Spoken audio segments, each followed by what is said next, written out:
হে everyone, তোমরা কেমন আছো? আশা করি ভালো আছো। শুভ বিকাল। তোমরা সব সময় ভালো থেকো। আমি একজন গৃহিণী, পাশাপাশি আমি একজন স্টুডেন্টটা একটু কমই বলি। তার চেয়ে বড় কথা, আমি সংসার সামলাতে এখন অনেক ভালোবাসি। এক একটা মানুষের অধ্যায় এক এক রকম হয়ে থাকে। তো যাই হোক, আমার নিজের কথা আর বললাম না, কারণ নিজের কথা বলতে নেই। থাকুক না কিছু কথা, সব কথা কি বলতে হয়? আজকে আমি বিকালে আলু কাটছি আর এই সবজিটা কাটছি। আমি জানি না সবজিটার নাম কি, তবু আমি আলু ও মাছ দিয়ে চচ্চড়ি রান্না করব। কেন চচ্চড়ি রান্না করব? আমার যে প্রিয় সবজিটা সেটাই তো আজকে এসেছে বাসায়, এর জন্য আমি আজকে চচ্চড়িটা রান্না করছি। তো আপনারা যদি এই চচ্চড়ি রান্না করতে চান, অবশ্যই আলু লাগবে। আর এই যে ভিডিওতে দেখতে পাচ্ছেন না, এই যে সবজিটা লাগবে, সাথে লাগবে পেঁয়াজ, সাথে লাগবে রসুন, সাথে লাগবে কাঁচামরিচ। লাগবে না কোনো মশলা, অবশ্যই কোনো মশলাই লাগবে না। শুধুমাত্র আলু, পেঁয়াজ, কাঁচামরিচ আর এই সবজিটা আর মাছটা লাগবে। আর লবণ, তেল এগুলোতে রান্নাতে লাগবেই। সাথে একটু হলুদটা অ্যাড করে দিবেন, তাহলেই তো আমাদের সব উপকরণ তৈরি হয়ে গেল।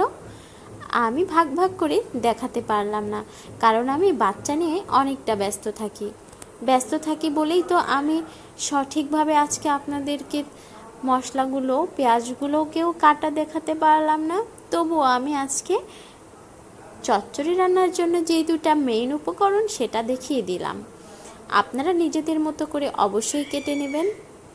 হ্যাঁ, আমি কিন্তু বলছি না যে আমার মতো করেই কাটবেন, যেভাবে কিছু কাটতে পারেন। আমি কিন্তু বাবা আপনাদের কিন্তু শাশুড়ি নই যে আপনাদের শুধু আমি বলেই দিব এইটা করো ওইটা করো। যাই হোক, এটা ব্যাপার না। শাশুড়ি মা অনেক ভালোবাসে, এর জন্যই কথাগুলো বলে। সব শাশুড়ি মাই কিন্তু অনেক ভালোবাসে।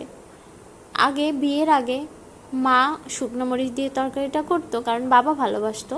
এখন আমার হাজব্যান্ড শুকনো মরিচের তরকারি একদম ভালোবাসে না, তাই আমিও কাঁচামরিচ দিয়েই তরকারিটা খাই। তবে চচ্চড়িতে অবশ্যই কাঁচামরিচটা ইউজ করবেন। দেখো, আমি কড়াইতে কাঁচামরিচটা সুন্দর করে লবণ দিয়ে মেখে নিচ্ছি। একদম কাঁচামরিচটাকে সুন্দর করে মাখবা, যেন কাঁচামরিচটা অনেকটা একটু ম্যাশ হয়ে যায়, তাতে তরকারির টেস্টটা ভালো আসবে। যখন দেখবে শুকনো মরিচ থেকে গন্ধটা ছড়াচ্ছে, কাঁচামরিচ থেকে গন্ধটা ছড়াচ্ছে, তখন এখানে হলুদ দিয়ে দিবে ও তেল দিয়ে দিবে, দিয়ে সুন্দর করে মাখবে। কারণ এই মাখাটা যদি সুন্দর হয়, চচ্চড়িটার টেস্টটা তো বেড়েই যাবে। ওহো, আমি তো মাছটা ভেজে নিয়েছিলাম হালকা, তোমাদেরকে বলি নাই। কাঁচা মাছ খেতে যদি অনেকের সমস্যা হয়, তাহলে এই চচ্চড়ি করার জন্য অবশ্যই আপনাকে মাছটা ভেজে নিতে হবে। মাছ যখন ভেজে নিয়েছি, এরপর আমি তেলটা দিয়ে দেব। আমার ভিডিওগুলো অবশ্যই সেরকম প্রফেশনাল না, কারণ আমি তেমন এডিট করতেও পারি না, এবং বাচ্চা নিয়ে আমার অনেক অসুবিধা হয়। দয়া করে আপনারা যদি একটু কষ্ট করে দেখে নেন যে আমি কিভাবে রান্নাটা করছি, আমার অনেকটা ধন্য হই। যদিও এই কথা বলা ভুল হবে, তবুও বলি, কষ্ট করে একটু আমার ভিডিওটা দেখবেন এবং সাবস্ক্রাইব করে দেবেন। আমি তেলটা সুন্দর করে দিয়ে দিয়েছিলাম।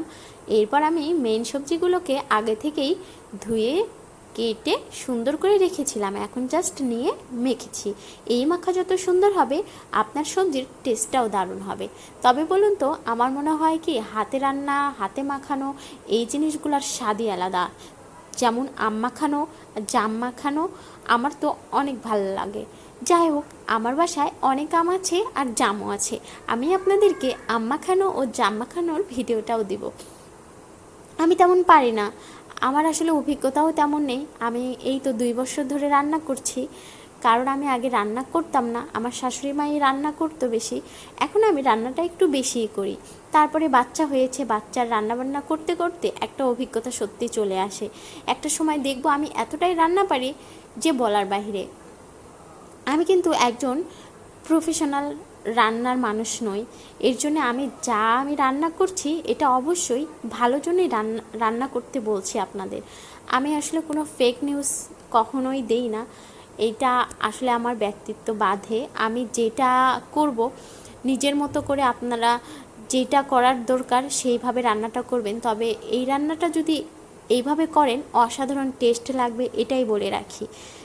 আমি তরকারিটাকে একটু সুন্দর করে উল্টে পাল্টে দিয়ে দিলাম যেন তরকারিটা হয়ে যায়। তো বেশি টাইম লাগে না, আপনার 15 মিনিট সময় লাগে যদি আপনি অনেক হাই আছে যদি রান্না করেন। আমি অনেক হাই আছে দিয়েছি, সাথে আমি রান্নাটাও করে ফেলেছি। এখন শুধু খাওয়ার পালা। তো আমরা খাবার নিয়ে বসে আছি। এই চচ্চড়িটা একটু স্পেশাল জন্যই আপনাদেরকে এটা শেয়ার করলাম। ভালো থাকবেন, ভগবান অবশ্যই সবার ভালো করুক।